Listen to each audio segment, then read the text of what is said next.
This is COLM McGuigan for IFLTV. Eddie, do you know we've actually had no banter this week? I've loved it. We've just went straight in the interviews every time. Doing proper interviews. Actually, we've changed straight in. This is the third one today. No, second one today. Third. Wow. We can't really count the Nishant. Why? Because it's a yeah, but like it's not just you. Like that's just talking about Nishant. Right. Okay. Yeah. Give you more time at the end of the night. It's the third interview today. I'm very tired. It's been a long day. It's been a long week to be fair. Eddie, first of all, like Diego Pacheco, Nelson, what did you reckon? What did you think of that performance? It was a good performance. I thought Nelson. I mean, it's a tough fight. You know, Nelson's a good fighter, 20-0. I thought Diego was a little bit. I mean, he controlled the fight very well, apart from the last 2 rounds, which were a bit frantic. And Nelson's a proper fighter, tough fighter. To be honest, I think it's exactly what Diego Pacheco needs. You know, 12 good, hard rounds, a tough finish as well, against a geezer with an iron chin. I mean, he ships some right hands. Diego's a massive puncher, and he's tough as old boots, Steve Nelson. So yeah, I thought it was a B+ from Diego. And, you know, the perfect learning fight as we approach the crunch time, really. It's only 23. Number 1 with a WBO, 23-0. Beautiful, really. You know, the world is his oyster. What do you do next with Diego Pacheco then? I think you just keep on positioning him for mandatory with the WBO. Matt, yeah, thanks for that, mate. He's going to be mandatory for Canelo Alvarez, so you've got to pick your fights wisely, but you've got to keep on stepping up the levels and challenging him. And that's what tonight was. That was a nice step up for him, and that was a tougher fight and a good test. So I think the names like Plant, Charlo, Billy, Berlanga, Munguia, Saras, you know, I mean, that's the kind of fights now that I think he needs and he's ready for, and I think he wins those fights. Andy Cruz tonight, Keyshawn Davis, ringside. There's a little awkward, like, kind of handshake between them. Yeah, I mean, I was winding Keyshawn up. I like him a lot. I get on well with him, and he was like, "You know I beat him. You know I beat him." I said, "Mate, he's in your head." I said, "You've got a mental block about Andy Cruz where you know you can't beat him. You fought him 4 times. You've never beaten him. Oh, that was in the amateur." I said, "Look, how angry you're getting." Just winding him up. Andy was brilliant. I mean, look, you know, I think people forget how good Saucedo is as well. I know you were arguing on Twitter. You know, you loved the performance, didn't you? And I think as well he's going to get better and better against better opposition. But I think sometimes, I mean, he gets bored, but he switches off a little bit when he knows how easy it is. And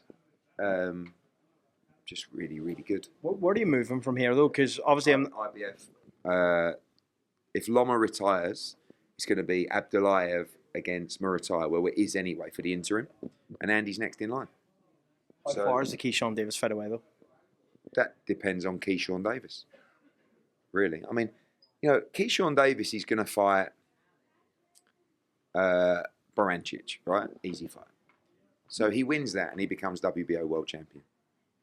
Tell me another fight for Keyshawn Davis in the lightweight division outside of Tank. Is he a female? He's 140 pounds. I mean, nice work. You should really do your research, but he's no longer at lightweight, no. So tell me another fight for him. Tell me if there's any other. There's 2 fights that people will say are more interesting than Andy Cruz, and that's Tank, which I don't think will happen just yet, and Shakur, which is his best mate. They're never going to fight. Tell me a more intriguing fight with a better narrative, more competitive than Keyshawn Davis against Andy Cruz. So for me, I just think it's a natural fight. They're fought 4 times. Andy Cruz has won every time. He calls him his son.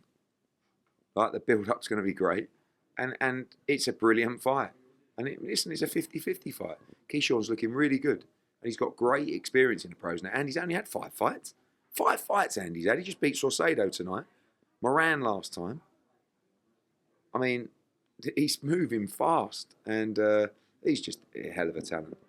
Mercado calls out Shakur in the ring. Do you like that? No, because he's 140 pounds. He was 142 tonight. I mean, I love Tito Mercado. I love his smoke. Do you know what I mean? And Shakur's sitting there, get on my dick. And I'm like, What's going on here? He's 135 pound. He's fighting Floyd Schofield. You're 140 pound, but it's fine. You got to make noise, and that's what Tito Mercado's doing. I mean, he battered Pedraza, and I think that's his lot, Pedraza, to be honest. But nice step up. He's exciting. Look at our fighters at 140. What would you like to see? What I'd like to see Tito Mercado against Adam Azim. Let's make that fight. Ben Eubank undercard? Yeah. I mean, he's off it now because he turned down too many opponents. But we'd love to do that. Eddie, I didn't get speaking to you this week about Inoue. What did you make of that performance? I just like... Why should Naoya Inoue get a pass to fight low-level opponents and duck his mandatory, not once, not twice, but 3 times? Like, I just feel like if that was like, I don't know, AJ. Like, you imagine if AJ would have ducked Usyk. Usyk was the mandatory, he boxed him. A lot of people said, don't fight him, vacate your belt. No, I'm a champion, I want to be undisputed. Right? It's what you do as a champion. Inoue is undisputed, pound for pound great. But I've got to say, his resume is pretty shit, to be honest with you. Like, okay, he beat Stephen Fulton, good performance. I mean, I don't know. I think Naoya Inoue is really disappointing. And I think he's very, very disappointing as a champion. And I think fight fans need to wake up at what's going on here with Naoya Inoue. He's boxed TJ Dehenny and the geezer on Saturday. I know he was supposed to fight Sam Goodman. No disrespect, but another, like, what, are you just allowing this to happen? He's been ordered now twice to fight MJ. He's paid money to the WBA for a permit to avoid him. Do you think that fight just won't happen now then? Obviously. But listen, what I'm telling you now, yeah? So remember this. The WBA said, okay, we'll allow you to fight Goodman reluctantly. That's the second time you've ducked. But after Goodman, or now this guy's just boxed, you have to fight Akhmadaliev, and we will order the fight immediately. If you do not fight him, you'll be stripped of the WBA title. He's only going to fight Picasso. Picasso. He's actually an artist. He is actually. He is a good fighter. He's not as good as MJ Akhmadaliev. He was last seen doing a little bit of pastel work somewhere, on the canvas, and not the one in the ring. Oh, Picasso. What the fuck? 3 ducks. I mean, this is outrageous. Naoya Inoue, I was going to say disgrace, but it's a bad word. You are disappointing, Naoya Inoue. You are not the fighter that I thought you were. Akhmadaliev is now going to be the WBA champion. You have to fight him again to be undisputed. Fight fans need to wake up. If that was one of my fighters, or if that was AJ or someone like that, he would be, oh my God, you wouldn't let it die. Wake up, fight fans. Wake up. This is not a pound for pound performance from Inoue. This is not a pound for pound resume, and this is not a pound for pound year. Take him out of the pound. Naoya Inoue, time to be taken out of the pound for pound list. Is Turkey the man to make this happen? Because he's got a good... He wants the Akhmadaliev fight.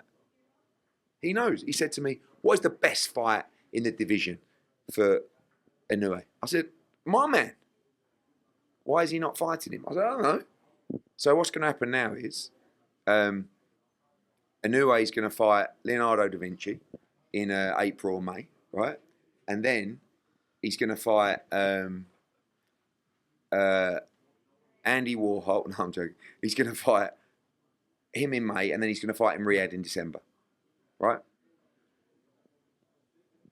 In December, I believe His Excellency will make Inoue against Akhmadaliev for undisputed, because he's the only one to get him to do it. How many times have I called it out? How many times? But I get no support from fight fans. You're all fucking useless, you lot. You'll give me stick. This geezer's had 3 ducks against my man. And he's fighting shit fights all the time. And this is such a brilliant fight. Like, it's not like my man's mandatory and it's like a shit fight, so you all moan about it. It's the best fight in the division. Take him off the pound for pound list. I'll have a couple of quick ones before I let you go. Still no update on Cacace Nunes. What's the situation? Told you. Cacace's ducking Nunes. Is he going to fight Leewood? Yes, I believe so. I mean, that's up over for Queensbury. What the fuck? There's another one. What is it? If you're not, you only get stick if you're an Eddie Hearn fighter or you're a big name. But no, I tell you what, Anthony Cacace wins the world title against Joe Cordina. What a performance. What a performance. Did punch him on the break, but, you know, we'll give him the benefit of the doubt, right? He's never defended his world title. Cacace, who's a great fighter, by the way, I really love what he's done. Like, against Nunes, he's one of the best fights. I mean, it's probably the best fight in the division, but one of the best fights in boxing. It's an absolute bloodbath. Imagine being IBF world champion, right? And having the opportunity to defend your world title in your hometown and move on into massive unification fights. But instead, you vacate your title and you fight Leewood for the IBO world title.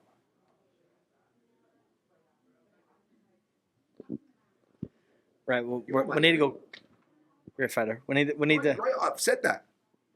But straight ducking Sugar Nunes. I'm not going to back him up here, but I'm just saying you have a team around you and they make decisions on your behalf. You don't know for sure it's definitely Anthony Cacace's decision. Fucking grow a pair of balls. Well, you what? You're the fighter. You're the champion.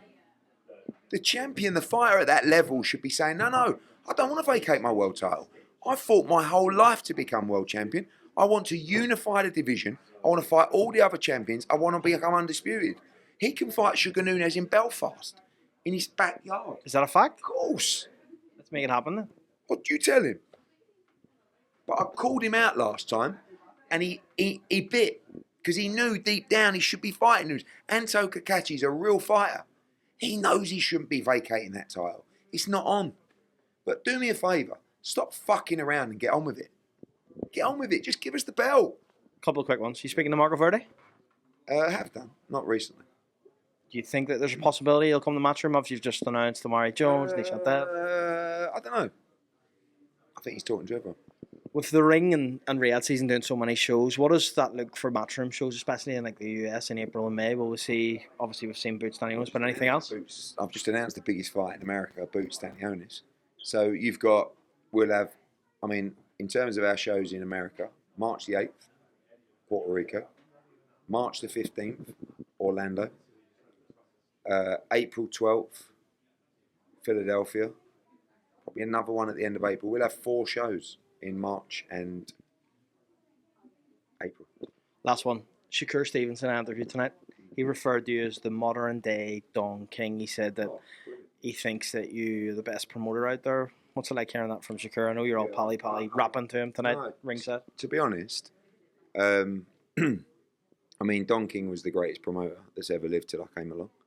But I don't particularly like some of, his actions and his antics, but he was a fantastic promoter. I've always got on well with Shakur, but just lately, I feel like sometimes people just need to get to know you a little bit, because I think when they meet you, they're a little bit reluctant and they think, Eddie Hearn, 'cause imagine all the shit he's been told about me. Like, you speak to the fighters. I've never not paid a fighter. I've never deceived the fighter. I've always been 100% honest. Now, if you don't think your pay is right, or that's just an opinion, but I'm always 100% solid, and I'll back you till the very end. And I've just got to know Shakur quite well over the last couple of weeks, with him coming over and obviously being here. We get on really well. He's like him, Ray, Ford, Keyshawn, Terrence. Like, they're all very tight unit, and they're all boxing mad. You know what I mean? Like, they're sitting at ringside, and it's a right laugh. So I appreciate those words, and I'm honoured to represent Shakur Stevenson. For the third time today, thank you, Eddie Hearn.